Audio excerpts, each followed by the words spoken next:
네, 제3강은 지방정책법 특강 제3강은 지방자치단체 정책본무입니다.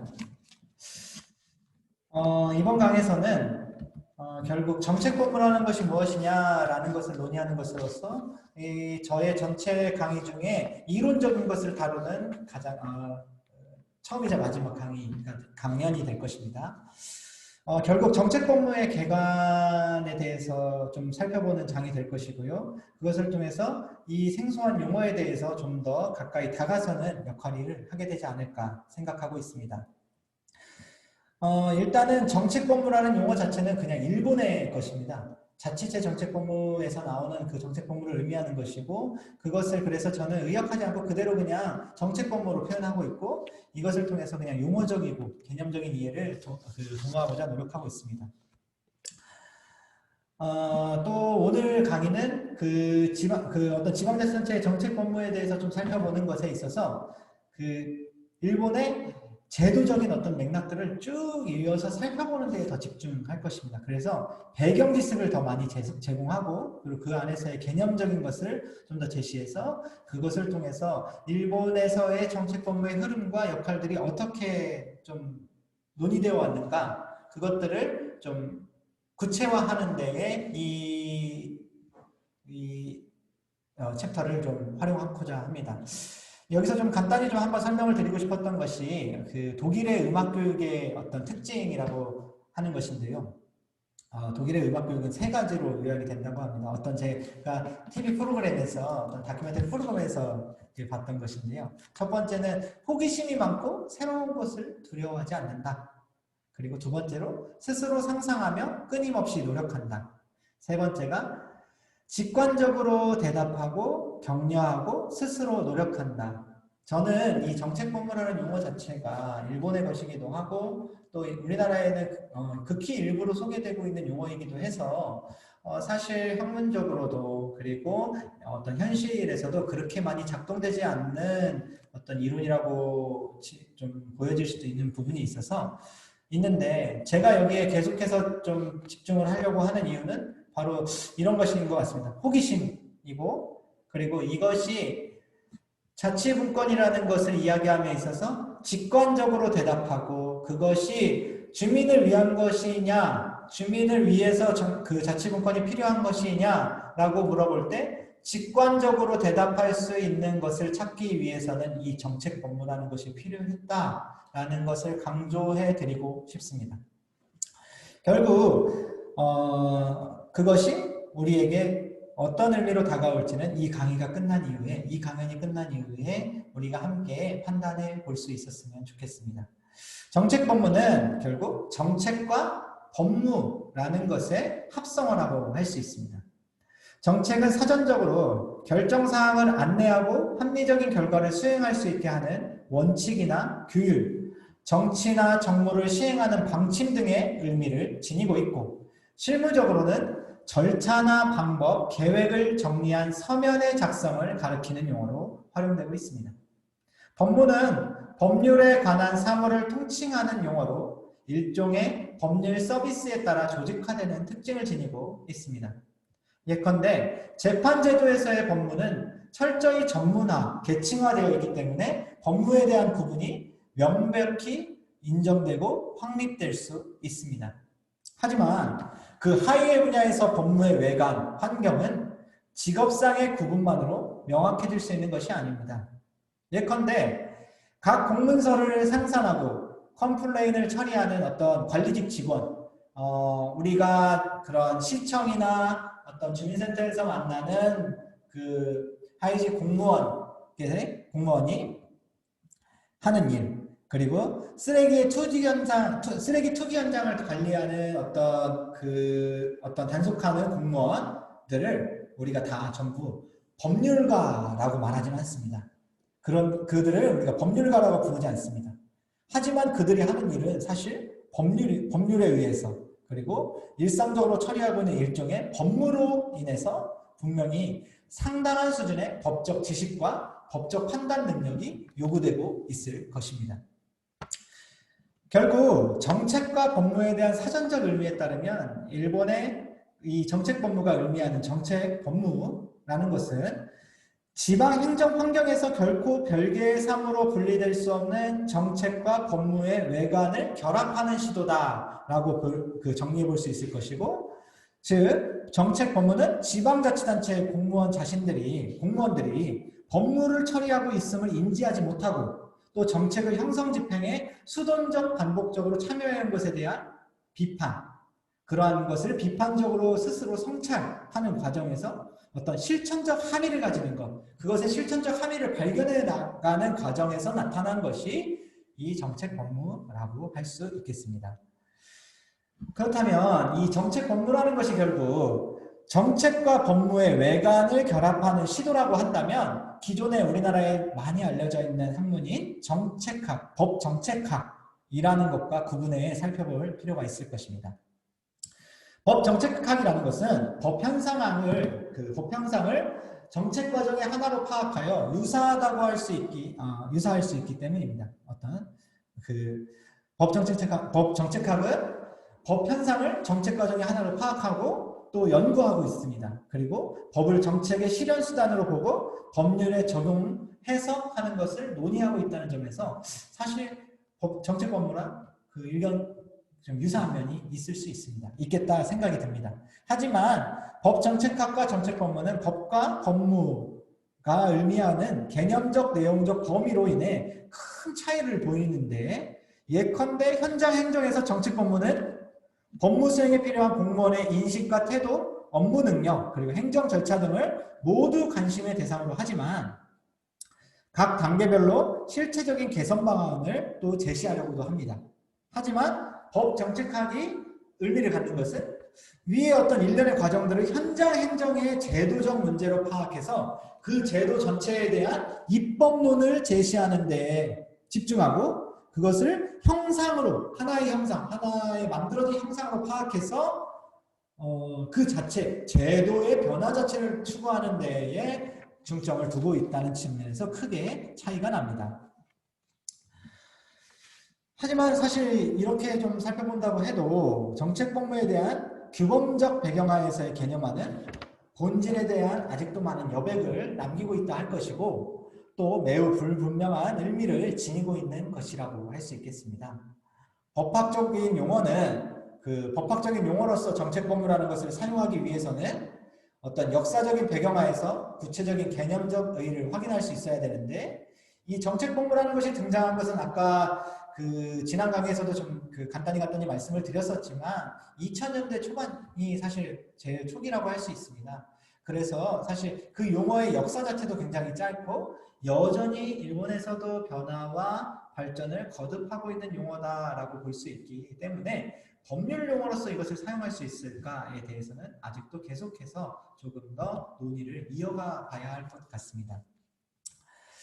그래서 제가 좀 정책을 좀 더 살펴보고자 하는 것은 이러한 내용들로 좀 정리를 해보았는데요.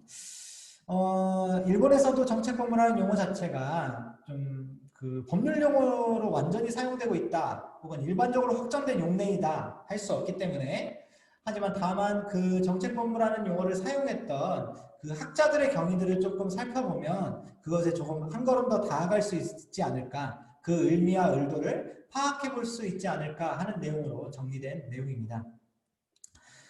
먼저 그 정책 법무를 주장하는 학자들의 구분에 따르면 아마 이 내용들을 먼저 보시면 될 것 같습니다. 일본의 그 정책 법무는 도쿄도 무사시노시 주변으로 한 거점으로 태동한 내용이라고 할 수 있습니다. 여기서 사실 주된 학자는 여기 송하규일이라고 써 있는 이 마치시타 게이지라는 교수님을 중심으로 구성이 된 무사시노 학파는 정책 법무라는 용어를 처음 사용하였고 중앙집권적 행정을 비판하며 지방자치단체의 독자적 법령 해석권, 확립 및 정책 형성 및 자주 입법권의 강화를 주장하였습니다.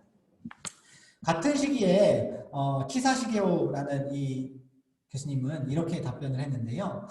홋카이도 삿포로를 중심으로 좀 활동을 하면서 삿포로 지방자치법 연구회라는 걸 조직해서 정책 법무를 자치체 정책 법무라고 처음 칭했습니다.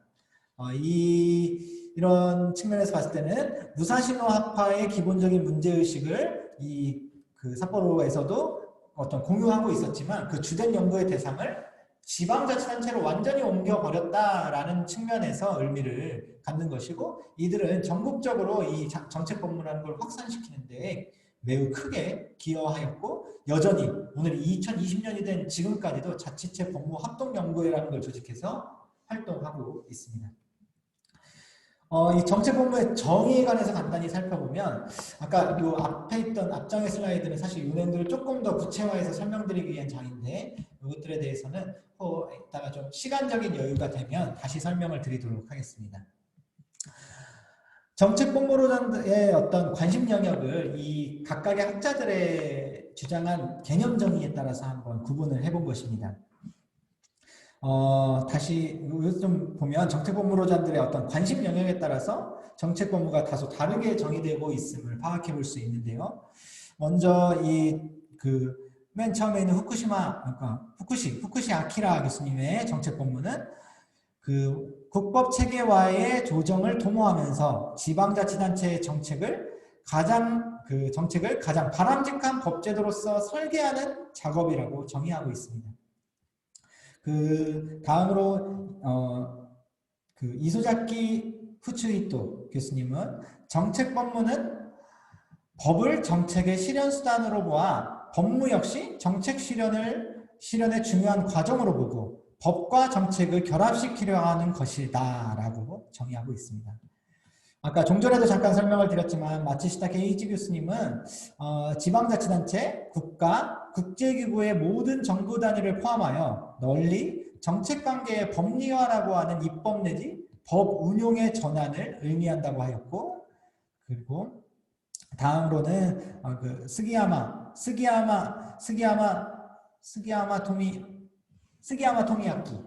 토미야키 교수님은 헌법을 비롯한 관계법 체계 내에서 자주적인 법 해석을 바탕으로 어떻게 합법적이고 합리적으로 제도화 조례화할 수 있을 것인지에 관한 연구와 실천을 의미한다고 하면서 정책 법무의 가장 중대한 임무는 재판이론의 해석의 기초자료가 될 수 있으면서 주민복지를 향상시키는 법 정책을 실현할 수 있도록 한 어떤 정교한 법 해석론을 현장 행정으로부터 제시하는 것이다 라고 하고 있습니다.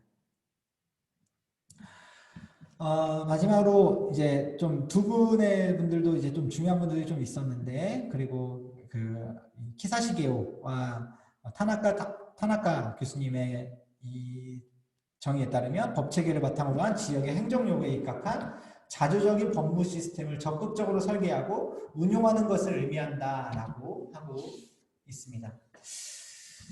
또 좀 더 살펴볼 내용들을 정리해 본 것은 이 북촌이선 교수님은 사실 이 좀 정책본부 전체를 아우르는 내용들을 논의함에 있어서 상당히 중요한 의미를 가지는데요. 이 북촌이선 교수님은 이렇게 정의하고 있습니다. 지방자치의 본질을 실현하기 위하여 주민의 복지 증진의 관점에서 필요하다고 생각되는 정책을 헌법을 비롯한 관계법 체계 내에서 자주적인 법 해석을 바탕으로 어떻게 합법적이고 합리적으로 제도화, 조례화할 수 있을 것인지에 관한 연구와 그 실천을 의미한다.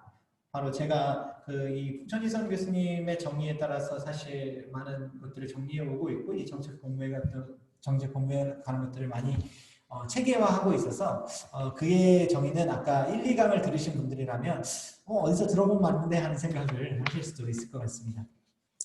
나머지 그 아래 부분을 방금 그 종전에 설명드린 교수님 내용들은 다 정리가 된 것 같고요. 그래서 이것들을 다시 한번 좀 정리해 보면 이렇게 좀 세 분의 것이 좀 중요한 의미를 갖는다라고 좀 정리를 해보겠습니다. 정책 법무라는 것은 결국 세 가지 관점이다. 정책과 법의 관계 재정 및 강조의 관점이 있고, 국가 행정과의 구별의 관점을 강조하는 자들이 있고, 그리고 법치 지방 행정의 관할을 중시하는 관점이 있더라라는 것입니다. 그런데 최근으로 갈수록 정책과 법의 관계를 재조정하는 자들과, 그리고 국가 행정으로부터 독립하여 지방자치단체 행정의 능력을 강화하는 데 집중하는 논의들이 강조점을 갖고 그곳으로 향하고 있다라고 정의를 해보겠습니다. 그래서 좀 내용들을 가지고 다시 한번 좀 상기를 시켜드리는 내용들을 좀 정리해 볼 수 있겠습니다. 그래서 일본의 지금 정책법무의 어떤 상황들을 조금 종합해보면 다음의 내용들은 좀 그런 내용들하고 관련이 되는 것들을 좀 설명을 드려야 될 것 같은데요. 일본의 정책법무는 분권화된 일본의 지방행정을 논함에 있어 필수적인 용어로 평가되고 있는데, 예컨대 지금 현재 일본의 많은 대학에서는 정책법무라는 과목이 개설되어 있습니다. 그래서 그 과목을 가지고 정책법무 연수, 또 그 과목뿐만 아니라 지방자치단체 공무원 연수시설에서는 정책법무 연수라는 것을 핵심적인 공무원의 교육과정으로 다루고 있는 상황입니다. 어떤 이런 정책법무라는 일본의 어떤 행정법 현상, 법 현상이라는 것은 일본의 지방행정에 주민 참여를 높이는 것, 그리고 주민 참여를 활성화하고 분권화된 법률 환경을 창출하며 공무원의 법무 능력 향상을 위한 교육 훈련을 강화하는 것으로 요약해 볼 수 있을 것입니다. 먼저 주민 참여는 정책법무와 긴밀하게 연결되어 있는데, 특히 주민 참여는 지방자치단체 정책의 공개, 질의, 참여에 대한 주민의 요구를 증대시켜 정책법무 담당 공무원을 두도록 유도하고 그러한 조직들을 만드는 데 기여했습니다. 예컨대 지바현을 예로 든다면 지바현청에는 현재 정책법무 관련 1개의 과가 만들어져 있고 6개의 팀이 존재합니다. 분권 현장에서의 정책법무의 역할은 결국 2가지로 나누어져야 할 것입니다. 첫째, 지방자치단체 공무원들이 주어진 법 환경에 안주할 것이 아니라 정책법무를 통해 보다 적극적으로 법 환경 내에서 주민의 복지 향상과 인권 실현, 지역경제의 활성화를 위한 그것을 도모하기 위한 적극적인 어떤 방법을 찾아가는 것. 그리고 2번째로 지방자치단체가 국가와 마찬가지로 정치적인 통치기관이자 정책 주체로서 하나의 정부에 어울리는 권능을 갖출 수 있도록 하는 것, 그러한 역할을 부여하는 것, 그러한 자치분권화된 법률 환경을 창출 조성하는 것이라고 그것에 기여하는 것을 위한 것으로 정리해 볼 수 있을 것입니다. 마지막으로 정책법무는 공무원들의 활성화를 위해서도 이제 논의를 이어가고 있습니다. 제가 지금 너무 설명을 하느라고 지금 PPT를 좀 잃어버렸는데요. 이 부분들을 다시 정리를 하고 넘어가겠습니다. 공무원상에서의 정책법무의 역할 부분에서 살펴볼 것은 이제 공무원의 인적 자원 관리와 교육 훈련의 측면에서도 영향을 미치고 있습니다. 일본의 지방자치단체들은 모든 지방자치단체 공무원을 대상으로 자치체 정책법무 관련 공무원 교육훈련 과정을 운영하고 있는데, 그 현황은 지금 여기서 보여드리는 표와 같습니다. 일본의 자치단체, 지방자치단체의 정책법무 관련 공무원 교육훈련 강좌 현황에 따르면 지금 현재 2015년 거를 지금 제가 대놓고 있는데요. 2022년까지도 사실 조사된 자료들은 많이 있는데 아직 업데이트를 많이 못했습니다. 근데 이제 47개 도도부현 중에 89점, 거의 90%에 가까운 도도부현에서 추진하고 있고, 그리고 이 중에 34개의 도도부현에서는 정책법무 연수 과정을 두고 있습니다. 조사 대상자들을 보면 정책법무 교육은 도도부현에서 가장 집중되어 실시되고 있고, 그 다음은 중액시, 그 다음이 특례시에서도 정책법무가 상당히 높은 비중으로 수행이 되고 있음을 발견할 수 있습니다. 교육과정은 자유롭고 다양하게 구성이 되고 있는데, 일반적으로 포함되어 있는 과정을 대략적으로 말씀드리면 정책법무의 개념과 필요성, 그리고 조례제정의 프로세스, 법률 수탁 사무와 독립조례, 그리고 행정절차법의 중요성 등에 관한 내용을 주로 다루고 있습니다. 여기까지의 논의를 바탕으로 우리나라의 어떤 정책법무에 이것을 어떻게 적용해 볼 수 있을까 한번 좀 고민을 이어갈 필요가 있겠습니다. 저는 이것을 사실 좀 정리를 꽤 오랫동안 해왔기 때문에 많은 논의를 좀 드릴 수 있을 것이지만 간단하게만 좀 말씀드리면 이렇게 저는 정리하고 있습니다. 먼저 정책법무의 연구 대상, 정책법무의 대상, 연구하는 대상은 어디로 가야 될 것인가? 아까 키타무라 요시노부 부촌이성 교수님은 그 정책법무의 적용 대상에 따라 대외적 정책법무와 대내적 정책법무로 이거를 나누고 있습니다. 이 분류에 따르면은 정책법무의 역할에 따르면, 그리고 또 역할에 따라서 정책법무를 분류하면 개별적 행정 영역과 지방자치단체 공무원의 정책 형성 능력, 법 해석 능력, 법무 집행 능력, 법률 분쟁의 대응 능력에 관한 경험적, 실증적 검토 등이 모두 연구 대상이 될 수 있겠다라고 정리해 볼 수 있겠습니다. 또 두 번째로 어떤 그 정책본부의 내용들을 조금 더 정리를 해보면 우리나라에는 어떻게 좀 적용이 될 건가 이런 것들도 좀 한번 논의를 드려야 될 것 같은데요. 정책본부의 연구 과제가 되겠습니다. 결국 아까도 잠시 좀 설명을 드렸지만 저는 이것을 세 가지로 좀 정리하고 있습니다. 먼저는 주민 참여의 보장에 관한 내용, 주민 참여의 보장과 정책본부의 조직의 설립은 왜 필요한가 라는 부분으로 나눌 수 있을 것이고, 그 다음이 지방분권, 자치분권 사회에서 법제 구성 방법은 어떻게 변해야 될 것인가, 그것을 위해서 정책본부는 어떤 역할을 해야 될 것인가 하는 것으로 나눌 수 있을 것이고, 마지막으로 정책본부 공무원 연수가 주는 이점이 분명히 나타났기 때문에 그것의 도입에 관한 논의들을 조금 펼쳐볼 필요가 있을 것입니다. 첫 번째, 주민참여의 보장과 정책본부 조직의 내용들을 간단히 좀 더 구체화시켜보면 이렇게 좀 말씀드리고 싶습니다. 각 지방자치단체의 특성에 부합하는 정책이 실현될 수 있도록 지역사회의 주체로 활동하고 있는 주민들과 공감대를 형성하고 사업의 추진 과정을 공유, 협력할 수 있도록 법률과 제도에 관한 연구들은 이미 많이 이루어지고 있는데 거기에서 정책본부라는 것을 좀 도입하는 연구라고 할 수 있겠고, 두 번째로 그 분권사회, 자치분권사회에서 법제 구성 방법에 대해서 정책본부는 어떤 역할을 수행할 수 있을 것인가 라는 부분에 대해서도 조금 살펴볼 필요가 있을 것인데, 결국 주민 참여와 복지 향상에 있어 최소한의 법 환경은 법률로 이루어져야만 할 것입니다. 결국 지방자치단체 공무원들은 정책 업무를 통해 적극적으로 주어진 법 환경 내에서 주민의 복지 향상과 인권 실현, 지역경제의 활성화를 도모할 법률의 적용법, 해석법 등을 개발해 나가야 합니다.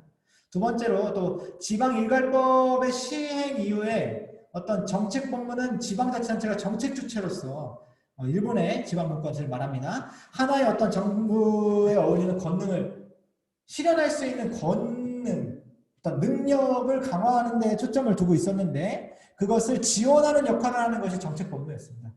결국 그렇기 때문에 자치분권 시대에서 정책본부라는 것은 분권화된 새로운 국법 환경의 창출에 관여하는 것을 의미하고 그것을 통해서 새로운 조례 체계를 형성해 간다, 조례의 권능을 높여가는 역할을 한다라는 것으로 정리해 볼 수 있을 것입니다. 세 번째로 정책본부를 어떻게 교육시켜야 될 거냐, 공무원에게 어떻게 교육시켜야 될 것인가 하는 것에 대한 설계, 그리고 그것의 실행에 대한 것을 좀 논의할 필요가 있을 것인데, 저는 이에 관련해서 제가 전에 소개해드렸던 것처럼 지방정책연구원에서도 근무한 바가 있는데 2017년 당시에 인천의 공무원을 대상으로 이와 관련한 설문조사를 한번 해본 경험이 있습니다. 그때 어떤 자치분권, 시민사회와 관련된 교육 수요에 관해서 설문하였는데 지방분권과 지방자치 그리고 지방자치의 협력 및 갈등관리, 조례의 제정 개정 집행은 모두 인천시 공무원들을 대상으로 한 면담조사에서 굉장히 높은 비중으로 그 참여의 필요성이, 그런 교육의 필요성이 나타났습니다. 실제 지방자치단체 간, 지방자치단체와 주민 간 갈등이 발생하는 경우에 어떠한 법률을 찾아보고 또 법률의 변화를 적용해서 어떻게 이전 사회와는 달리 그 갈등에 대한, 그 갈등을 판단, 처리해야 할지를 고민하는 공무원들이 너무나도 많다라는 것입니다. 그런 고충들이 이미 굉장히 팽배해 있다, 나타나고 있다라는 것을 파악할 수 있었습니다. 일반 행정에 관한 물음으로써 인천시청의 어떤 4급 이상 공무원들은 법 적용 사례 교육이 가장 필요하다고 답했고 4급 이상을 제외한 전 직급에서 어떤 행정업무 교육에 대한 수요가 높았는데 그 행정 수요에 대한 교육의 주된 내용이 뭐였냐면 법정 절차와 서식에 관한 내용이었습니다. 법정 서식의 작성, 절차적 처리에 관한 내용들이었습니다. 이러한 수요조사의 결과들을 보고 제가 생각했던 건 우리 지방자치단체의 행정 현장에서도 법무 역량에 대한 필요성이 얼마나 어떻게 부각되고 있는지를 발견할 수 있고 그 변화의 상을 간접적으로나 저는 체험했다고 생각하고 있는데, 그렇기 때문에 우리 지방자치단체에도 어떤 일본에서의 그런 교육 강화, 법무 교육 강화인데 정책 법무의 교육 강화라는 것이 필요하다는 것을 어떤 좀 체감할 수 있었는데, 우리 지방자치단체 공무원들이 이전과는 달리 직무 관련 교육에 대한 교육 열의가 굉장히 높아진 거를 저는 이유로 들고 싶고, 그리고 두 번째로는 직무 관련 교육에 있어 법무 관련 교육에 대한 필요성을 굉장히 인식하고 있다라는 것을 좀 이유로 들고 싶습니다.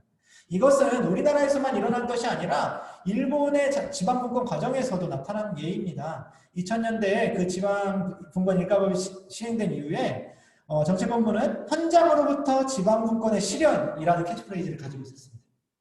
이러한 측면에서 우리 지방분권 및 우리 자치분권 및 지방자치 제도를 실행하는 일선 지방자치단체 공무원들이 이른바 종합적인 정책 법무 능력을 갖출 수 있도록 정책 법무 교육훈련이 설계될 필요가 있고, 그에 대한 연구가 좀 진척돼야 될 것이다. 이것을 위해서는 저는 지방의 국립대학 그리고 지방에 있는 어떤 시민단체들이 많은 역할을 해야 될 것이라고 보여지고요. 그것에 대한 것이 4, 5강에서 논의될 것입니다.